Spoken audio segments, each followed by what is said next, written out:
government building where Maui Alert continues its Truth for Lahaina campaign. 351 days, count them, 351 days after the fire without a complete accounting of what happened and who is responsible here at the government building. And this tonight, Maui Alert has new information about the county apparently trying to thwart investigators' efforts to get a hold of a key witness. That is the MEMA director here, the Emergency Management Agency Director Administrator here. His name is Amos Hewitt, and the county does not want the Attorney General to speak to Hewitt for whatever reason. It's fighting a subpoena that the Attorney General sent to get Hewitt to testify in front of investigators. Let me go ahead and pull up a graphic that I have for you. This is what the Attorney General is telling us that she needs tonight, and that is documents. She says that she's also missing key documents that would help inform investigators about what happened at key times and locations during the fire, would help the community come up with an action plan about how to prevent such issues in the future, and frankly would be one of the best things to getting us accountability that we haven't had in, again, 351 days here. And the reason for Hewitt not being able to testify is nothing more than the county refusing to make him available and fighting in court that subpoena to get him in front of investigators. So that is what we can tell you about that effort. The county, of course, is not releasing its rationale about why it will not have Hewitt in front of investigators, not telling Maui Alert much of anything. Let me go ahead and put up that graphic for you. You can see here, this has been the response from the mayor, and that is no comment. Mayor Richard Bissen not commenting on this or any of the other hard-hitting investigative stories that Maui Alert Investigates has done.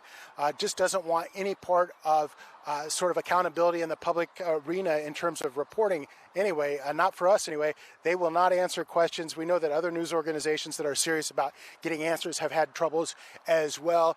The county has issued retractions and corrections and things of that nature, and basically done its best to try and keep the public at bay when it comes to getting these answers. And when I say issued retractions and corrections, the mayor most recently, after Maui Alert Investigates sued the county for records, the mayor finally admitted, after months of saying that he was implying that he was here at the EEOC, finally admitted that he was AWOL during the time of the fire. The county had to issue a correction because of that, and the mayor saying that, oh yeah, in fact he was at a doctor's appointment.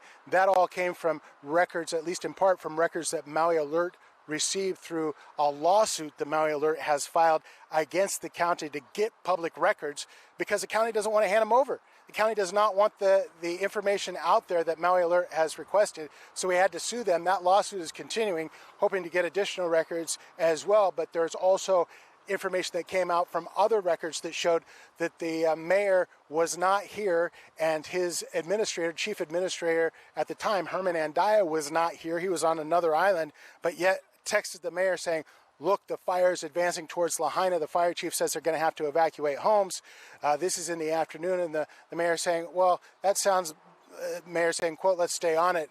I'll be there after I get to a doctor's appointment. Showed up on the news at 6 o'clock that evening saying he's happy to report that the road to Lahaina is open. Meanwhile, people were literally burning on the streets in Lahaina.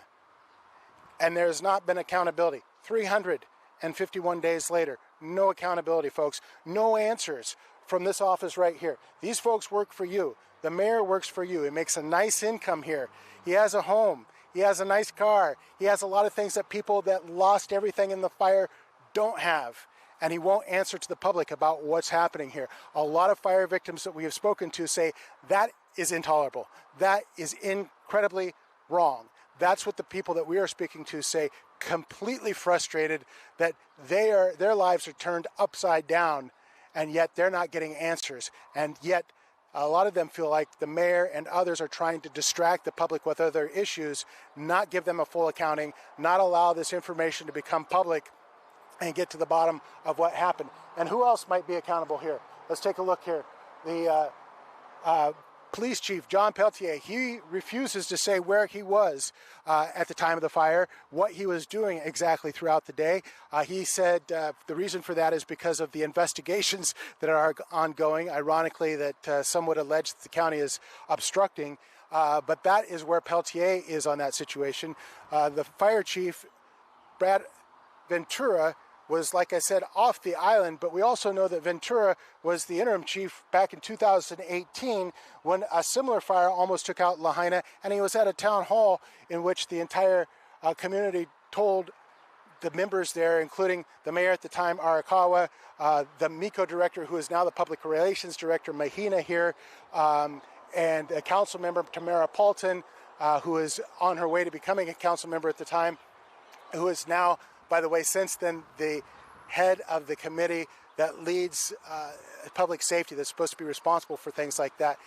They were all there when people laid out very similar problems with lines, with lines of communications being stalled, problems with the fire hydrants running dry, with many of the same issues that we saw in the Lahaina fire this time. They were there in 2018. What did they do to change that course of action? Well, it doesn't appear like they did a whole lot, frankly. And so those are questions that the Attorney General could bring to the fore, could shed light on with her Phase 3 report that is still due, that is being hindered by the county, that it refuses, because it refuses to provide those documents and not witness.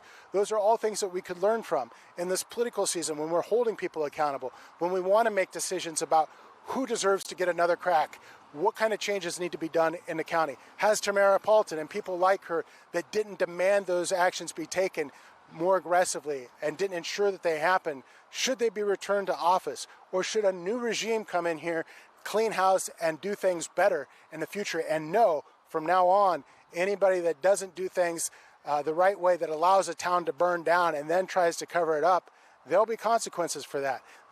Those are questions that are not coming from Maui Alert. Those are questions that are coming from many fire survivors, many victims that we've spoken to, and we speak to a lot. Just spoke to one here in this parking lot just a few minutes ago. There is still a lot of raw pain and emotion out there, and a lot of desire for accountability, and certainly for these questions to be answered. I want to show you something here. Take a look at this. This is the Truth for Lahaina t-shirt that Maui Alert Investigates designed and drew up. You may have seen it out there. We have different designs, different colors, different sizes. You can support our cause to get the truth for Lahaina, to get information that the county is trying to cover up by getting one of these t-shirts. We make a few bucks on the t-shirt. We're using that to help our cause here, to fight for records, to get access to things, pay the records bills, to pay the court costs, and we have to pay to do the different things that we have to do to get access to the information that you deserve. So if you can, get yourself a t-shirt. Say that you support the cause, and you'll be supporting Maui Alert in the process. Nonetheless, either way, I'll leave a link, by the way, in the comments so you can see that. You can order it if you want to, at least take a look. But Maui Alert continues to investigate here. Maui Alert will be on the air for the next 2 weeks, and you can bet there are people in that building back there that don't want me at the news conferences, don't want Maui Alert and its crews anywhere around the truth. They are not going to like that, folks, and that's why we're doing it, because we want you to have the truth, and we want them to know that they're not going to keep it from you. So for the next 2 weeks, Maui Alert will be planted right on this story. You'll be seeing a lot of these stories on Maui Alert and MauiAlert.com. You'll have information about this topic and others as it relates to the Lahaina fire right up until August 8th, because the truth is worth it. We need to get that out there, and people should not be in a spot where they think, oh, nobody cares. People are just forgetting about this story. Maui Alert is not forgetting, and we are committed, doggedly committed to getting you that truth, as we've said out there. So make sure you watch that, and if you haven't seen the story, you want the full accounting of this story on MauiAlert.com. Right now is the full story that we just mentioned at the top of the broadcast here about how the county appears to be stonewalling. The Attorney General's office has moved to quash a subpoena to get that administrator with the Emergency Management Office out in front of investigators and get his testimony and get the truth before the public. That's it for now, everybody. Until we meet again, I'm Paul Aker, live from Maui Alert Investigates in Wailuku. We'll talk to you soon.